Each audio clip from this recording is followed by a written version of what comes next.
Master जी, घड़ी में 3 बजते ही सीढ़ियों पर लाठी की खटखट होने लगती और मास्टर जी अपने गेरुआ बाने में ऊपर आते दिखाई देते हैं। खटखट आवाज़ सुनते ही हम भागकर बैठक में पहुंच जाते और अपनी कापियां और किताबें ठीक करते हुए दरवाजे की तरफ देखने लगते। घड़ी 3 न बजा चुकी होती तो उनके ऊपर पहुँचते पहुँचते बजा देती। मैं बहन के कान में मुँह ले जाकर कहता, 1 2 3 और मास्टर जी बैठक में पहुँच जाते। अगर घड़ी उनके वहाँ पहुँचने से 2-3 मिनट पहले 3 बजा चुकी होती तो वे उस पर शिकायत की एक नज़र डालते, भरकर रखे गिलास में से 2 घूंट पानी पीते और पढ़ाने बैठ जाते। हमें मैट्रिक की परीक्षा देनी थी और वे हमें अंग्रेजी पढ़ाने के लिए आते थे। बहन मुझसे 1 साल बड़ी थी, मगर उसने उसी साल ABC से अंग्रेजी सीखी थी। मैं भी अंग्रेजी इतनी ही जानता था कि बिना हिचकिचाहट के वंडरफुल के स्पेलिंग बता दे। WONDERFULL wonderful. मास्टर जी कविता उत्साह के साथ पढ़ाते थे। मास्टर जी के आने का समय जितना निश्चित था, जाने का समय उतना ही अनिश्चित था। वे कभी 1.5 घंटा, कभी 2 घंटा पढ़ाते रहते थे। पढ़ते पढ़ते 5 बजने को आ जाते तो मेरे लिए नाउन और एडजेक्टिव में फ़र्क करना मुश्किल हो जाता। मैं जम्हाइयाँ लेता और बार बार उठकर घड़ी की तरफ देखता था। बहन का ध्यान मेरी कॉपी पर होता, क्योंकि वह आँख के इशारे से मुझे यह सब करने से मना करती। कभी वह इशारे से धमकी देती कि मास्टर जी से मेरी शिकायत कर देगी। मैं आँखों ही आँखों से उसकी खुशामद कर लेता। जब मास्टर जी का सबक ख़त्म होता और उनकी कुर्सी च्वांग की आवाज़ करते हुए पीछे हटती तो मेरा दिल खुशी से उछलने लगता। सीढ़ियों पर खटखट की आवाज़ समाप्त होने से पहले ही मैं पतंग और डोर लिए ऊपर कोठे पर पहुंच जाता और आ वो काटा काटा, ई वो काटा काटा का नारा लगा देता। मास्टर जी के बारे में हम ज़्यादा नहीं जानते थे, यहाँ तक कि उनके नाम का भी हमें पता नहीं था। एक दिन अचानक ही वे पिताजी के पास बैठक में आ पहुँचे थे। उन्होंने कहा था कि एक भी पैसा पास न होने से वे बहुत तंगी में हैं, मगर वे किसी से खैरात नहीं लेना चाहते, काम करके रोटी खाना चाहते हैं। पिताजी ने उसी समय से हमें पढ़ाने के लिए रख लिया। कुछ दिनों बाद वे उन्हें और ट्यूशन दिलाने लगे तो मास्टर जी ने मना कर दिया। वे हमारे घर से थोड़ी दूर एक गंदी सी गली में रहते थे। एक दिन घड़ी ने 3 बजाए तो हम लोग रोज़ की तरह भागकर बैठक में पहुंच गए और दम साध कर अपनी अपनी कुर्सी पर बैठे रहे।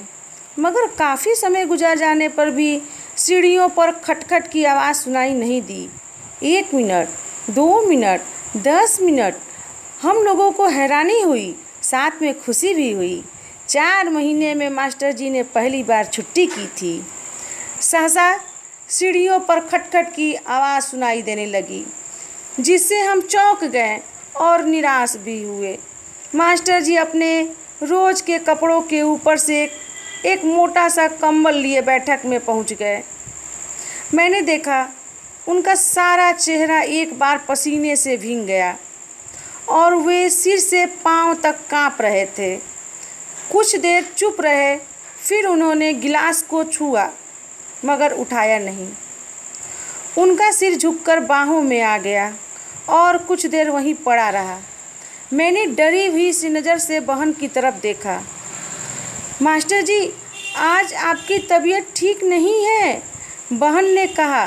आज हम नहीं पढ़ेंगे। और वे पूरे 4 सप्ताह टाइफाइड में पड़े रहे।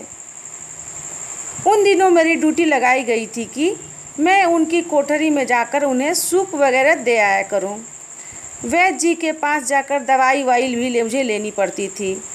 मेरा काफ़ी समय उनके साथ ही बीतता। कभी मैं उठकर खिड़की के पास चला जाता। उनके कमरे की खिड़की में सलाखों की जगह बांस के टुकड़े लगे थे। गली से उठती भयानक दुर्गंध से दिमाग फटने लगता। वह गली जैसे कूड़ा का ढेर थी। एक मुर्गा गली के कूड़े को अपने पैरों से बिखेरता रहता और हर 8-10 मिनट पर जोर से बांग देता। मास्टर जी के पास ज़्यादा सामान नहीं था, पर जो कुछ भी था उसे देखने को मेरे मन में बड़ी उत्सुकता रहती। एक दिन जब थोड़ी देर के लिए मास्टर जी की आंख लगी तो मैंने कोठरी के सारे सामानों की जांच कर डाली। कपड़े के नाम पर वही चंद चिथड़े थे जो हम उनके शरीर पर देखा करते थे। डंडे और कमंडल के अतिरिक्त उनकी संपत्ति में कुछ पुरानी फटी हुई पुस्तकें थीं, जिनमें से केवल भगवद गीता का शीर्षक ही मैं पढ़ सका। शेष पुस्तकें बांग्ला भाषा में थीं। अच्छे होकर जब वे हमें फिर पढ़ाने आने लगे तो उन्होंने कहा कि अब से वे हमें अंग्रेजी के अतिरिक्त थोड़ी थोड़ी बांग्ला भी सिखाएंगे। लेकिन हमारी प्रगति से मास्टर जी बड़ी निराश हुए और कुछ दिनों बाद उन्होंने बांग्ला सिखाने का विचार छोड़ दिया। परीक्षा के अब थोड़े दिन रह गए थे। पिताजी ने एक दिन हमसे कहा कि मास्टर जी को अभी से सूचित कर दें कि जिस दिन हमारा अंग्रेजी का बी पेपर होगा उस दिन से हम उनसे पढ़ते रहेंगे, मगर उसके बाद उस दिन मास्टर जी के आने तक हम आपस में झगड़ते रहे कि हम में से कौन उनसे यह बात कहेगा। आखिर 3 बज गए और मास्टर जी आ गए। बहन ने मेरी तरफ देखा, मगर मैंने आंखें ज़मीन में धंसाई रही। मास्टर जी, पिताजी ने कहा है कि हाँ बोलो बोलो। पिताजी ने कहा है कि हाँ बोलो। और रुकते रुकते पूरी बात बता दी। क्या मैं नहीं जानता? माथे पर तेहरिया डालकर सहसा उन्होंने कड़े शब्दों से कहा, मुझे बताने की क्या ज़रूरत है? और जल्दी जल्दी कविता की पंक्तियाँ पढ़ने लगे। सहसा उनका गला भर्रा गया। उन्होंने जल्दी से 2 घूंट पानी पिया और फिर से पढ़ाने लगे। उस दिन पहली बार उन्होंने जानने के लिए घड़ी की तरफ देखा। पूरे 4 बजते ही वे कागज़ समेटते हुए खड़े हो गए। अगले दिन आए तो आते ही उन्होंने हमारी परीक्षा की डेट देखी और बताया जिस दिन हमारा पेपर बी होगा वे उसी दिन वहाँ से चले जाएंगे। हमारा पेपर भी हो गया। मास्टर जी ने कांपते हाथों से हमारा पर्चा देखा। उन्होंने जो कुछ पूछा मैंने उसका सही जवाब बता दिया। मैं हाल से निकलकर हर सवाल के सही जवाब का पता पहले ही कराया था। बहन जवाब देने में अटकती रही। मास्टर जी ने मेरी पीठ थपथपाई, पानी पिया और चले गए। मगर शाम को वे फिर आए। पिताजी से उन्होंने कहा कि वे जाने से पहले बच्चों से एक बार मिलने आए हैं। हम दोनों को अंदर बुलाया गया। मास्टर जी ने हम में से कोई बात नहीं की, सिर्फ हमारे सिर पर हाथ फेरा और अच्छा कहकर चल दिए। हम लोग उनके साथ साथ दरवाजे पर आए। वहाँ रुककर उन्होंने मेरी ठोड़ी को छुआ और कहा, अच्छा मेरे बच्चे। और कांपते हाथों से उन्होंने किसी तरह अपना भूरा सा फाउंटेन पेन जेब से निकाला और मेरे हाथ में दे दिया। रख लो। उन्होंने ऐसे कहा जैसे मैं उसे लेने से इनकार कर दिया हूँ। बहुत अच्छा तो नहीं है, मगर काम करता है बेटा। मुझे तो अब इसकी ज़रूरत नहीं पड़ेगी ना। तुम अपने पास रख छोड़ना या फेंक देना।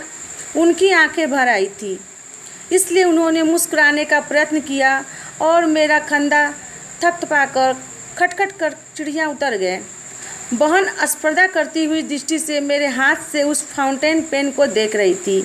मैंने उसे अंगूठा दिखाया और पेन खोलकर उसके नीब की जांच करने लगा, मगर उसके कुछ ही दिन बाद वह नीब मुझसे टूट गई और वो पेन भी न जाने कहाँ खो गया।